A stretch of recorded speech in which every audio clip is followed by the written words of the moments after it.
আসসালামু আলাইকুম রহমতুল্লাহ। সম্মানিত ভাই এবং বোনেরা, আমি সূরা আল জাসিয়ার 22 থেকে 26 নম্বর আয়াত এই কয়টি আপনাদের খেদমতে এখন পেশ করার চেষ্টা করছি।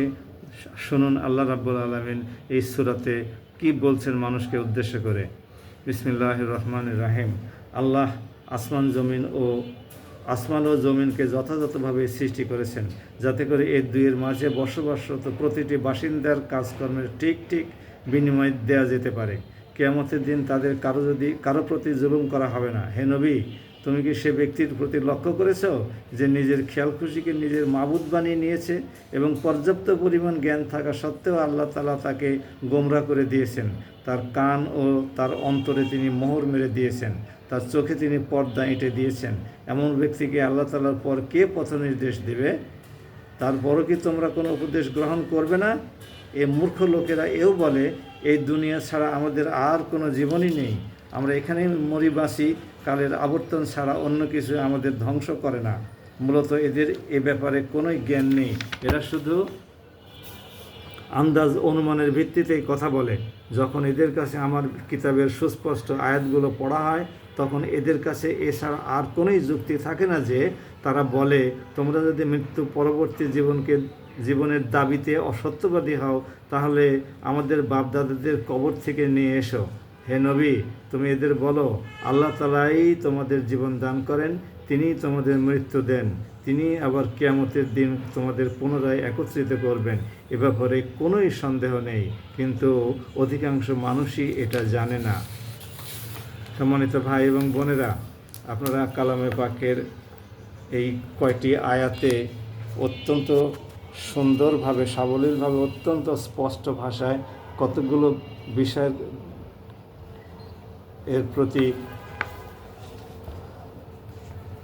বিষয়গুলো শুনলেন, জানলেন। এখানে মহান রাব্বুল আলামিন পরিষ্কার করে বলছেন যে আসমান এবং জমিনের মাঝে যে সমস্ত বাসিন্দারা থাকে, তাদের কিয়ামতের দিন একত্রিত করা হবে, কারো উপরে কোনো জুলুম করা হবে না। তারা দুনিয়াতে যে সমস্ত কাজকর্মগুলো করেছে তারই প্রতিদান তাদেরকে দেওয়া হবে। আর এক শ্রেণী সম্পর্কে বলেছেন যে তারা বলে, এটাই দুনিয়ার জীবনই আমাদের শেষ জীবন, মরি আর বাঁচি, এখানেই শেষ, এরপরে আর কোনো আমাদের জীবন নাই। আল্লাহর ক্ষমতা সম্পর্কে তারা প্রশ্ন তুলেছে এই বক্তব্যের মাধ্যমে। অর্থাৎ আল্লাহ পাক যেন তাদেরকে মাটির সাথে মিশিয়ে দেওয়ার পরে আর পুনরুত্থিত করতে পারবেন না। আমরা ওই সমস্ত লোকদেরকে বলি, যখন অস্তিত্ব ছিল না, তখন অস্তিত্বহীন অবস্থা থেকে আপনাদেরকে সৃষ্টি করা হয়েছে। আর এখন তো এই দুনিয়াতে একটা মডেল আল্লাহ রাব্বুল আলামিন রেখেছেন। এই মডেলের মৃত্যু ঘটলে, মাটির সাথে মিশে গেলে, হাওয়ায় উড়ে গেলে, আগুনে পুড়ে গেলে, পানিতে ডুবে গেলে, সেখান থেকে তিনি আর উদ্ধার করতে পারবেন না সেই মডেল। আমরা সমুদ্রের মাঝে এরোপ্লেন ধ্বংস হওয়ার পরে ব্ল্যাক বক্স খুঁজে পাই না, এরোপ্লেনের ধ্বংসাবশেষ খুঁজে পাই না, শত শত বছর পরেও তো সেগুলোকে পাওয়া যায়। ফেরাউনের লাশ কত শত বছর পরে উদ্ধার করা গেছে তো। আমরা পারলে আল্লাহ কেন পারবেন না? যিনি স্রষ্টা,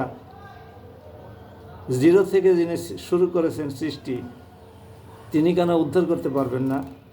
উনি তো এখন শুধু বলবেন কোন, সাথে সাথে ফাইয়া কোন হয়ে যাবে, বলবেন হও, সাথে সাথে হয়ে যাবে। সুতরাং ওনার তো কোনো কাঠখড় পোড়াতে হবে না, ওনার তো এখানে কোনো যন্ত্রপাতি লাগবে না, এখানে কোনো প্রযুক্তির ব্যবহার লাগবে না, সাহায্য লাগবে না, কারোর কোনো সাহায্য লাগবে না। উনি যখন মানুষ পয়দা করেন তখন কি কারোর সাহায্য নিয়েছিলেন?